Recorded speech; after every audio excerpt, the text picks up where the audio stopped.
É isso aí, queridos. Bom dia, bom dia, bom dia. 2 de outubro de 2025. Deus abençoe o seu dia. Você que nos acompanha através da nossa rádio desde as 6 horas da manhã, agora também você passa a nos acompanhar através da nossa rede social, Facebook, também a página da Segunda Igreja do Nazareno em Itajaí e também, logo em seguida, o canal Conectado ao Sagrado, Conectados. Então, queridos, graças a Deus, podemos dizer, Ebenezer, até aqui nos ajudou o Senhor. Ontem à noite, quando eu acabei a transmissão, teve um irmão que perguntou: pastor, como é que é a sua rotina, rádio? Bom, eu acordo todos os dias, de segunda a sexta, às 4:30 da manhã. Eu acordo 4:30 da manhã, 15 para as 5 eu vou para a academia, chego na academia 10 para as 5, faço minha atividade física até as 5:30 da manhã, 5:30 da manhã volto para casa, tomo um banho e coloco a rádio no ar às 6 horas, 10 para as 6, todos os dias. Tá bom? Então essa é a minha rotina, né? E a atividade física, eu cuido do templo do Espírito Santo, né? Por isso que eu faço atividade física, né? Mas então, e aí nós começamos. Mas hoje, queridos, eu quero trazer para nós um tema bem interessante, que é a fé no Filho de Deus. E é esse Deus, né, que nós vamos orar nesse momento, tá bom? Senhor Deus Santo, vivo, poderoso, Deus Criador dos céus e da terra, Deus, obrigado, ó Pai. Obrigado pelo descanso da noite, obrigado, ó Deus, por mais um dia de vida, obrigado pelo ar que respiramos, pela água que bebemos, pelo alimento sobre a mesa, obrigado por vivermos e termos uma família. Ó Deus, que esse dia seja alegre, abençoado e próspero, devido à sua presença em nossas vidas.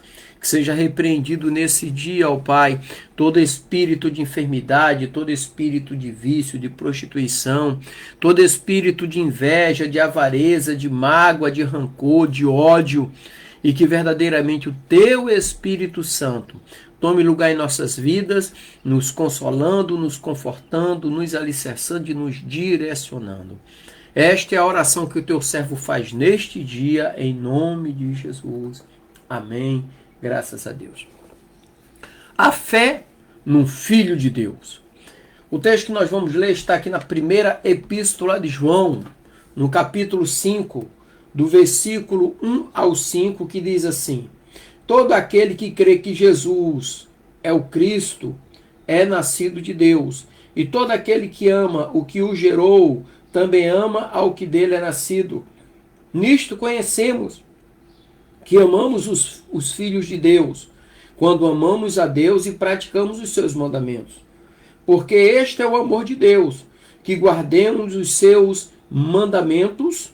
Ora, os mandamentos não são penosos, porque tudo que é nascido de Deus vence o mundo. E esta é a vitória que vence o mundo, a nossa fé.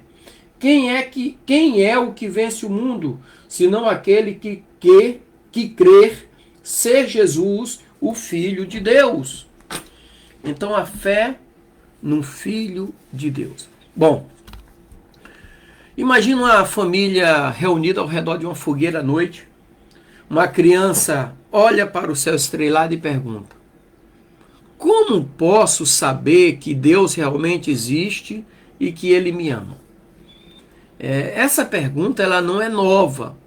Desde os tempos antigos, o ser humano busca a convicção de que há algo maior, uma esperança que transcende as dificuldades, as lutas do dia a dia.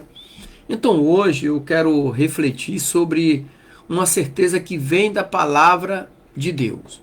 A nossa fé no Filho de Deus, Jesus Cristo, Yeshua, o Messias.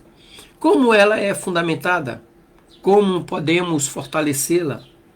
E por que ela é essencial para a nossa vida e salvação? Porque ela é quem? A palavra de Deus. Então nós vamos embarcar nessa jornada aqui, expositiva do texto de 1 João, capítulo 5, versículo 1 ao 5, que revela a essência da fé cristã nesse texto. A primeira epístola de João, se nós olharmos para o contexto histórico-cultural, foi escrita no final do primeiro século, possivelmente entre o ano de 85 a 95 depois de Cristo, em um contexto de muitas controvérsias doutrinárias e conflitos internos na igreja primitiva. E João, o apóstolo, de todos eles, era o único que estava vivo ainda nessa época, porque todos tinham sido martirizados, né? Então João escreve para combater heresias que negavam a humanidade de Jesus ou que promoviam divisões na comunidade cristã, como, por exemplo, os chamados hereges gnósticos ou docetistas. Estes afirmavam que Jesus não tinha corpo físico ou que sua divindade era apenas aparente. Imagina, se ele não tinha corpo físico, como é que ele foi crucificado? Mas é assunto para outra ocasião. Então ali a igreja enfrentava também o desafio de manter a fé viva em meio às perseguições e dúvidas. Então aqui João busca encorajar os crentes a permanecerem firmes na fé em Jesus Cristo, o Filho de Deus, como sendo a verdadeira essência do Evangelho, e também a viverem de acordo com esse ensinamento. Nós olhamos para as pessoas hoje que ficam, ora por mim, ora por isso, ora por aquilo, né? E não conseguem orar sozinha, pede para as pessoas orarem, mas não conseguem orar sozinha. E a Bíblia recomenda para você entrar no teu quarto em silêncio, orar ao Pai, e o Pai, Deus, ele ouve você em silêncio. Não precisa ter testemunha da tua oração, da tua súplica. As pessoas não precisam ficar sabendo dos teus problemas, é você e Deus.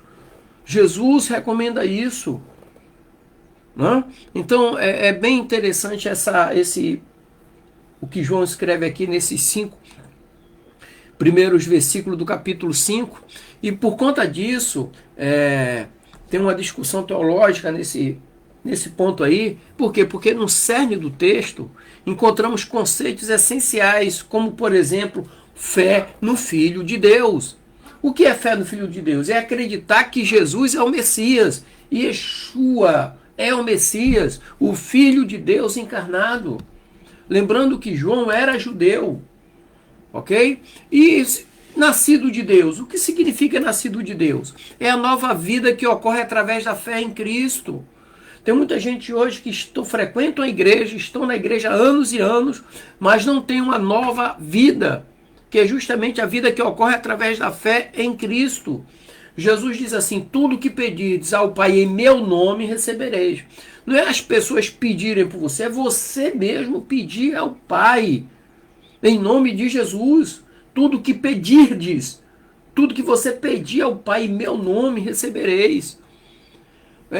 Outro ponto que aparece ali é o amor e obediência. O que é amor e obediência? É a evidência de que alguém nasceu de Deus.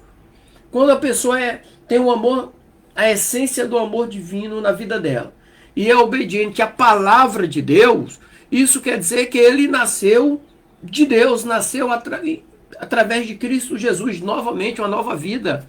Nenhuma condenação há para os que estão em Cristo Jesus. Ok? E a vitória sobre o mundo, 1 João 5, versículo 4, né? Tudo que é nascido de Deus vence o mundo, e esta é a vitória que vence o mundo. Vitória sobre o mundo significa a fé que nos dá vitória sobre o mundo, sobre os enganos do mundo e sobre as tentações do mundo. Então João ensina que a fé em Jesus não é apenas intelectual, mas é uma confissão que transforma vidas, levando a uma relação de amor com Deus e também com o próximo. Então essa fé é a fonte de nossa esperança, é a fonte de nossa vitória sobre o pecado e sobre o mundo. Lembrando que o mundo jaz no maligno, o próprio João falou. Por quê? Porque Jesus, no momento da tentação, capítulo 4 de Mateus ali, a última tentação, Satanás falou para ele, olha, todos esses reinos te darei, se prostrado me adorares. Ou seja, estavam todos nas mãos de Satanás, o mundo, as tentações. Por isso que essa fé é a fonte de nossa esperança e vitória sobre o pecado e sobre o mundo, sobre as tentações que o mundo nos oferece, porque o mundo jaz no maligno. Ok? Então, O texto, ele é tremendo. Ele começa dizendo: todo aquele que crê que Jesus é o Cristo é nascido de Deus. Todo aquele que crê que Yeshua é o Messias é nascido de Deus. Simples assim. Então, quando a palavra crer do grego é pisteos, ou seja, é mais do que acreditar, é confiar, é depositar esperança, ou seja, envolve uma entrega total. E Cristo, né, o Messias prometido, que é revelado exatamente ali como Filho de Deus, chegou. E o termo nascido de Deus, né, é uma nova origem espiritual, uma transformação que ocorre na conversão, é mudança de vida, totalmente. A Bíblia diz: aquele que roubava não rouba mais, aquele que mente não mente mais, aquele que fraudava não frauda mais. É mudança de rumo, a conversão é mudança de rumo. Eu fui instrutor nas Forças Armadas, na escola curso de formação de sargento, e de vez em quando eu dava aula de Ordem Unida também, né? Então existe a conversão pelo centro, um dos comandos na Ordem Unida. É o pessoal em passo de ordinário mais, conversão pelo centro, eles voltam 180 graus no mesmo passo de marcha, né? 180 graus, é convergir, que é conversão pelo centro. Então na conversão você volta a 180 graus. Você estava indo, não vai mais. Você mentia, não mente mais. Você fraudava, não frauda mais. Você roubava, não rouba mais. Você volta, sabe? E o interessante é que a palavra vencer do grego é unikal, significa superar, conquistar, triunfar sobre o mundo. Ou seja, superar o pecado, triunfar sobre o pecado, superar as tentações, triunfar sobre as tentações. Tem eu até classifico como curiosidade. O uso do presente do indicativo em grego indica uma ação contínua. Ou seja, viver na fé é uma batalha diária, uma vitória contínua. O amor de Deus, né, não é apenas sentimento, mas uma ação de obediência. Obediência a Deus e obediência à sua palavra. Ok? Isso é tremendo. Obediência a Deus e obediência à sua palavra. Simples assim. E lá em João capítulo 3, versículo 16, é tremendo esse texto que diz assim: porque Deus amou o mundo de tal maneira que deu seu único filho, para que todo aquele que nele crê não pereça, mas tenha vida eterna. Crê no Filho de Deus para a vida eterna. Simples. Não é porque faz parte de denominação A, B ou C que vai ter a vida eterna.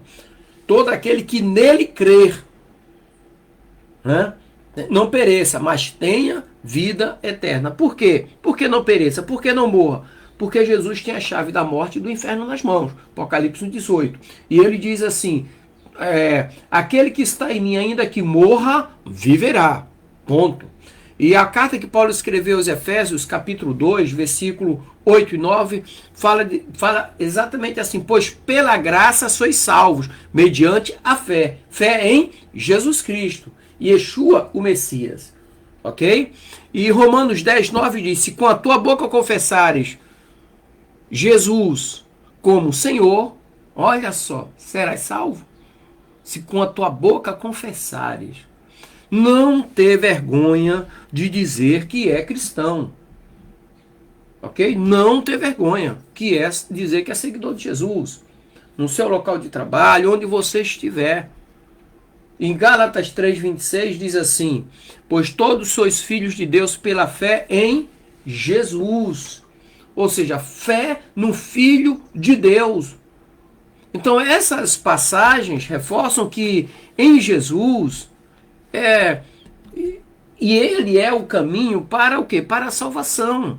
E também para aqueles que vão estar junto com o Pai. Jesus diz assim: eu sou o caminho, eu sou a verdade, eu sou a vida. Ninguém vem ao Pai. Vem, isso não é vai, é vem ao Pai, senão por mim ele está sentado à direita do Pai. E é ele mesmo que vai dizer nos últimos dias: vinde vós que sois bendito do meu Pai, e possuís por herança o reino que vos está preparado desde a fundação do mundo. Simples assim. né? Durante o primeiro século, cristãos enfrentaram perseguições severas. Um exemplo famoso, eu já comentei aqui, que é Policarpo de Esmirna, né, que é o martírio de Policarpo. E quando ele foi preso, ele declarou a sua fé em Jesus, mesmo diante da ameaça de morte. Então a coragem de Policarpo, a fidelidade dele também, ilustra que uma fé viva e genuína é uma vitória contínua sobre o medo, principalmente, e sobre o mundo. Outro grande exemplo que nós temos é a conversão, o próprio Constantino. Muitos falam da questão política, muitos falam de questões de soberania do imperador, mas uma coisa é certa, ele reuniu a igreja e deu a liberdade para que o evangelho fosse pregado, ponto. Tornou ela oficial porque ele tinha, como é que se diz? Ele tinha interesses políticos. Foi da vontade de Deus, não interessa se entrou político ou não, o evangelho começou a ser pregado sem perseguição. Simples assim. Isso quer dizer que assim como Deus usou Nabucodonosor, Deus chamou Nabucodonosor de meu servo. Quando levou Jerusalém, levou o reino de Judá para o cativeiro, e eles ficaram lá por 70 anos. Passaram na mão dos babilônios, dos médios e dos persas. 70 anos. Então foi vontade de Deus. E depois Ciro Medo foi quem autorizou o retorno. Né? Então assim também Constantino. Ali em 325, no concílio de Nicéia, foi lá, ó, vamos transformar a religião oficial de Roma, o cristianismo. E acabou a perseguição. A igreja começou a se expandir no seu tempo. Então ali no século IV, ali, através de Constantino, marcou uma mudança no reconhecimento oficial do cristianismo, mostrando que a fé em Jesus também pode influenciar toda uma sociedade. Simples assim. Então João apresenta Jesus como Filho de Deus, e que nos leva a reconhecer que a nossa fé deve estar centrada na pessoa de Cristo, na obra que ele fez, na obra redentora, na sua encarnação, morte e ressurreição. É onde nossa fé deve ser firmada. Cristo é o nosso exemplo de fé vitoriosa. Ele venceu o mundo e nos oferece esse mesmo poder para vencermos. Simples. Ok? Pastor Dimas, mas como é que nós conseguimos colocar isso na prática, no dia a dia? Muitas lutas, muitas aflições, sabe? As lutas crescem a cada dia. Primeira coisa é você viver uma fé ativa. Não basta crer mentalmente. É preciso confiar e obedecer a Deus diariamente. Faça um voto com Deus. Você já fez? Faça um voto. Experimente ler a Bíblia todo dia, 15 minutos. Antes de sair de casa para trabalhar, para iniciar suas atividades, experimente ler a Bíblia. 15 minutos. 10 minutos. Tem pessoas que passam 2 horas na frente de uma TV, mas não tira 10 minutos para ler a Bíblia. Não consegue. O primeiro ponto é esse. Viva uma fé ativa. Segundo ponto, amar como Deus ama. O amor não é apenas um sentimento, mas é uma ação que se manifesta na obediência aos mandamentos de Deus. Sabe? Quarto ponto, vença as tentações do mundo. Como? Nossa vitória vem da fé em Jesus. Fé que nos fortalece. Outro dia eu estava conversando com a Rosana, minha esposa, ela já me conhece, né, meu? Ela sabe como é que eu sou. A nossa rádio está no ar desde 2019. Desde fevereiro de 2019, né? Está no ar. Isso quer dizer que ela fez 6 anos. Todos os dias ela está no ar.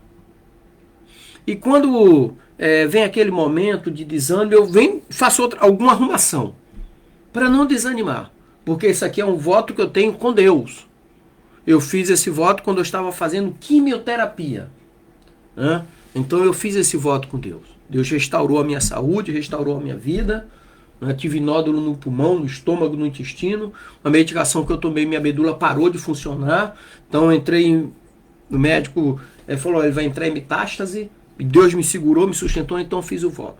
Então quando eu estava meio assim, eu fui lá e comprei outro computador. Equipamento novo, mesa de som, tá tudo novo. Para me animar. Então a motivação vem de dentro para fora. É a fé que está no nosso coração. O salmista diz assim: a tua palavra eu guardei no meu coração para não pecar contra ti. Lâmpada para os meus pés é a tua palavra e luz para os meus caminhos. Melhor maneira de você combater o desânimo é lendo a palavra de Deus. Para você vencer as tentações do mundo. E o quarto e último ponto, abrace a nova identidade. Você nasceu de Deus. Portanto, é chamado a viver de modo digno nessa nova vida em Cristo Jesus. Deixa as coisas velhas para trás. Aquela vida de coitadinho lá de trás, deixa para trás. Esquece. A Bíblia diz que nenhuma condenação há para os que estão em Cristo Jesus, eis que tudo se fez novo. Aquela pessoa lá de trás que andava se escorando nos outros, que andava chorando pelos cantos, clamando pela misericórdia de fulano, ciclano. Não, agora é a misericórdia de Deus sobre a tua vida. Agora é o amor de Deus sobre a tua vida. Você tem que abandonar aquela vida lá de trás, junto com os erros, junto com tudo. É uma nova vida em Cristo Jesus. E essa nova vida em Cristo Jesus, que a Bíblia diz assim, as bênçãos seguirão aos que creem. Creem que Jesus é o Filho de Deus. Aí as bênçãos seguirão. Então, se as bênçãos não estão seguindo, é porque ainda está vivendo naquela vida lá atrás. E tem que abandonar, tem que deixar. Nós não fomos chamados para ser coitadinho, viver sobre a misericórdia de fulano, ciclano e beltrano. Não. Malaquias 4:2 diz assim, para vós que temeis o meu nome, nascerá o sol da justiça, trazendo a salvação debaixo de suas asas. Ok? Nós somos mais do que vencedores pelo sangue de Jesus. Mais do que vencedores. Através do poder do Filho de Deus. Da sua vinda, morte e ressurreição. Somos mais do que vencedores. Então por que vamos levar uma vida de coitadinho? Não. Não. Porque a Bíblia nos garante isso. E a Bíblia diz assim, se quiserdes me ouvir, comereis o melhor dessa terra. O melhor que já pisou nessa terra chama-se Jesus, o Filho de Deus. Amém, queridos? Creia na palavra de Deus. Creia na transformação que Jesus fez na tua vida. Mas você precisa crer. Porque a Bíblia diz assim, se creres, verás a glória de Deus. Amém, queridos? Então, que Deus te abençoe, te dê um dia alegre, abençoado e próspero. Te dê um mês que está iniciando alegre, abençoado e próspero. Em nome de Jesus. Amém? Deus abençoe, queridos. Estamos juntos. Em Cristo Jesus somos mais do que vencedores. E para você